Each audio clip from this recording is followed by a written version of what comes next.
particular Ikeja area. So there's a gas leak at the moment around Kodosho Bridge, Ikeja area of Lagos. So people in that particular area needs to be very careful. And like I said, Computer Village in Oba Akran is one of the most biggest computer network in Africa. Also, sad news, there's a kidnap of two people of Gloryland School in Edo State. The victims were kidnapped around 5:30 p.m. yesterday when assailant ambushed their vehicle along Igara Auchi Road, Akoko, Edo local government area as well. So let me come back to you in the studio because, like I said, time constraint this morning. We have to push as quickly as possible. It is still Star Radio UK. It is your finest African and Caribbean radio station in London. Yeah, Olayomi, the disturbing news over there about the police again under attack from what they call it, the gunmen and casting away. I mean, what has the police said? Well, the most important thing is this is not the first time that we are seeing this kind of atrocity happening across Nigeria. Yesterday we were discussing the University of Abuja, and I've been able to listen to one of the professors that have escaped, but the wife and the two children, as I speak to you right now, are still in the hands of these deadliest terrorists. Somewhere in the bush. In terms of the attack on the policemen, I was listening to two of the different senators that will be contesting, or rather, some of the political party in preparedness for the Anambra election on this weekend. And the presenter did ask them, why is it difficult that the government give us those behind the unknown gunmen? We can't continue to say the unknown gunmen when we have the security apparatus in the country, we have the DSS, we have all those that could be able to unveil who are those behind the unknown gunmen, which also point finger to most of the politicians, especially in some of the states like Anambra and the other states that have been using the unknown gunmen to create havoc, but rather pointing the finger into the IPOB. So the unknown gunman has become a big terrorist organization of its own, operating in Nigeria, amounting to other pressure within the security of the country. It's sad. It's sad. Listeners, you're tuning to Star Radio UK, and we are looking at Nigeria situation. Olayomi is just giving us feeds about what has just transpired this morning in Nigeria and some of the disturbing news. Olayomi is coming to you live from our North London studios. Olayomi, let's proceed, please. Yes, let's quickly touch on some of the other headlines that we have. NNPC admit each in the depot dismiss price hike rumor. Odili, we talked about that, the Supreme High Court, that there was invasion at a residence. Supreme Court lampoons mastermind of rape, says attack is despicable and very, very shameful. ASU seeks prayers as gunmen kidnap two Uni Abuja professor and the family members. So rather than when the question to be asked, the university, the ASU, which is the chairman academic staff union of University of Abuja chapter, Dr. Kasim Umaru, yesterday said 7 persons were kidnapped in the early hours raid on the institution.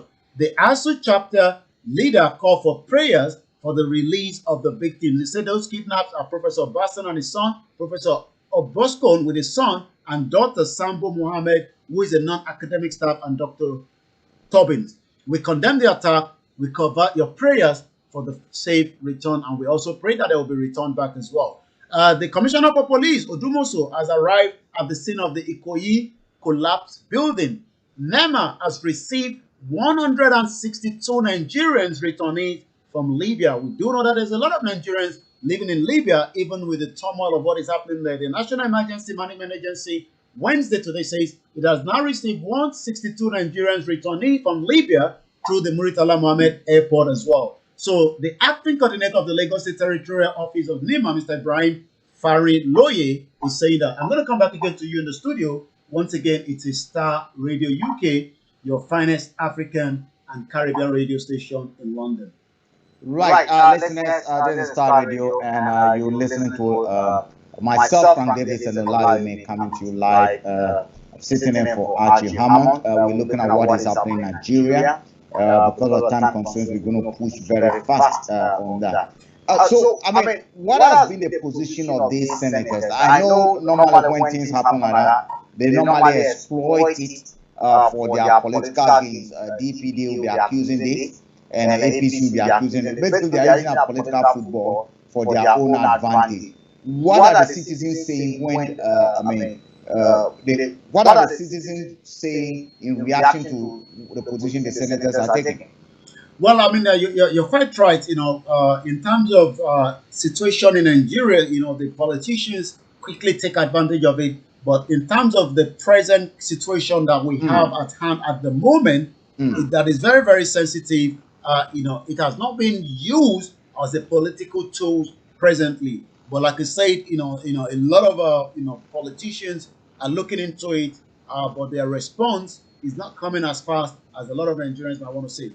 Yeah. Olayomi, let me ask you a personal question. You are a Nigerian and a very loyal in Nigeria, of course. I mean, before Udududua issue coming, what do you think citizens should be doing now? Well, the question is, what should before you even come, I'm asking this question because in Ethiopia, the president has just announced that citizens should get prepared to defend the capital. I will look at that news later. But in Nigeria, we're having more like daily attack. What should citizens be doing this time, now? Well, it might get to that kind of stage, and a lot of indexes are showing in that as well. I mean, we've seen the governor of Benue State saying that it is high time now that probably maybe those within the state needs to carry arms, because having something that is less to what the terrorists are having in terms of the AK-47, it's not helping the situation. And I can remember the governor of Benue State, this is what he has to say just, the last 72 hours, while it was an interview, as the, in that particular state. He says that Nigeria worst military government better than Buhari administration. So if the governor is comparing, what we have during the military era, Governor Samuel Otom of Benue State had said the President Muhammadu Buhari administration cannot even compare to the military government. Otom said that Nigerians were better off during the military regimes than Buhari current administration. He noted that Nigeria is more divided along ethnic and religious lines under Buhari administration than all previous government. The governor disclosed this while he was speaking with journalists in Makurdi, day before yesterday. So you can see that there is quite a lot of tension in the country. And just like you were talking about Ethiopia, the news coming out of Ethiopia this morning says, following the state emergency, have now declared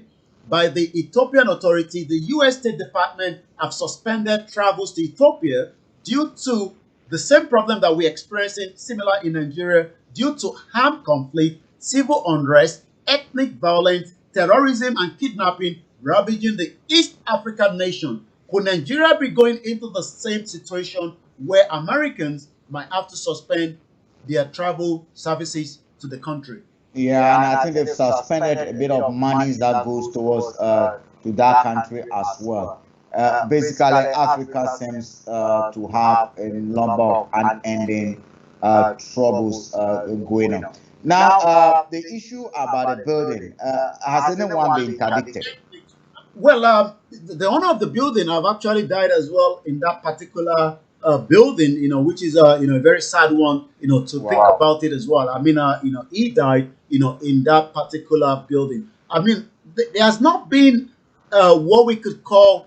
I've looked at the whole scenario, and the question is, we were told, it shouldn't even have been operating because, it should have been sealed. And that is why, the Lagos State governor yesterday had to, take somebody out from that particular, one of the director, the deputy governor, elect LABSC, deferred on why the 21-story building collapsed. Ikoyi building collapse, death is about 22. But the question is, what should have been done more, to have avoid what happened? It's not the first time this is happening, but what we can say is, have we learned any lesson from the previous ones? There's a particular image that I was sent this morning, and looking at that image at the Nigerian police barrack is a disaster waiting to happen if something is not done. You can start seeing, the beams coming out of the the foundation of the building. And that tells you that it's just waiting, to go into what we will call another disaster. But it doesn't seem that the government, the federal and the state are taking the advice from the expert, within each of this area, so that consequences like these do not happen again. Yeah, we have been told that the governor has arrived at the scene to witness what has actually happened. We're just hoping that it's just not going to be a visit. It's not going to be a tourist attraction to him, and it's just not going to be that I've also been there as a political stunt. This is not a natural disaster. This disaster is man-made. I do hope that when he leaves that scene, he will spearhead something to basically regulate how buildings are put up and who supervise them. And again, some heads must rule if you really want to demonstrate that he's up to the task and he's up to the job. Olayomi.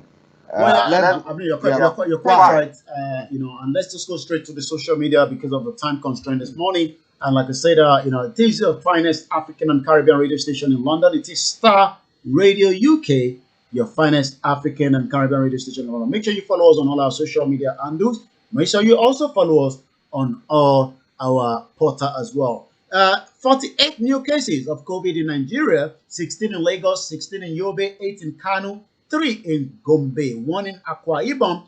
That has taken us to total confirm of about 166,730. 162,584 have been discharged, but over 2,117 people have died of COVID-related illness in Nigeria. So let us now explore and see what is trending in Nigeria as we speak.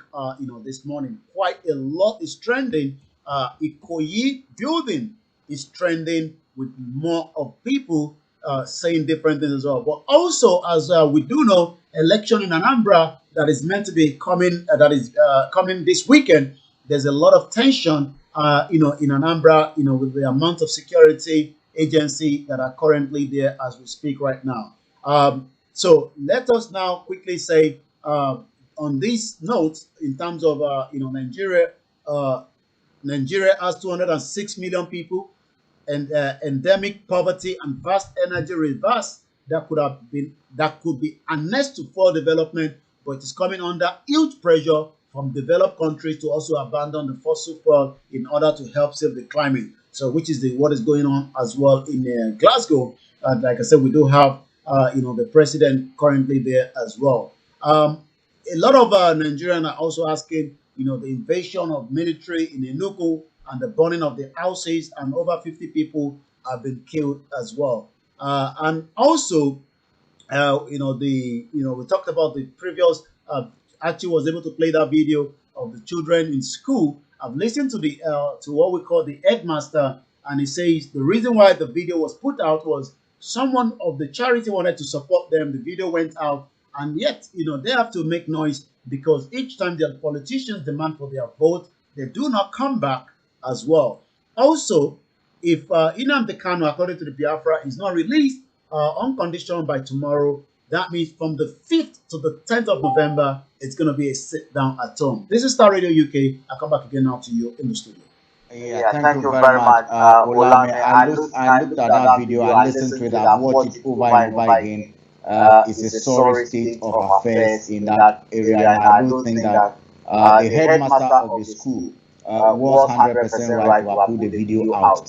In my view, I think he did the right thing by putting that video out. I wouldn't fault him at all for putting that video out because what was happening in that school. How many of us will have our children going through that? How many of us would like to have our children going through that? Listeners, if you've not seen that video yet, please do go to our pages. The video will be there. If you've not seen that video yet, it's a video showing children singing the national anthem. You see their desire, all they're hoping for and looking at is their future, how they're going to. But if you look at the states where they are, where they call school, parents allowing their kids to go to school in that area. I don't think even this country or in many other countries, even animals will be allowed to dwell in such situations.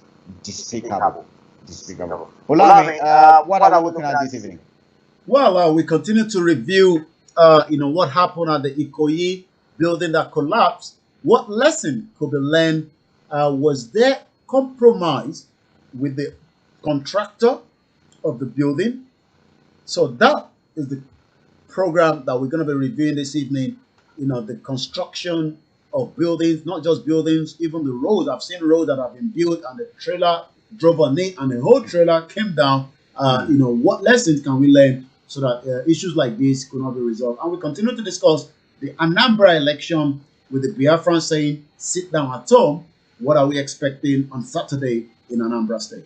Okay, so quickly, listeners, this evening at exactly 18 hours British time, you're going to be having Olayomi coming your way, and clearly that election at Anambra State is something that we will need to know more about. If you have any information, please visit our page and dump it over there on our social media. Olayomi, I would like to say good afternoon. Thank you very much, and we'll catch you on the other side. Bye for now. Okay, all right. Thank you, listeners.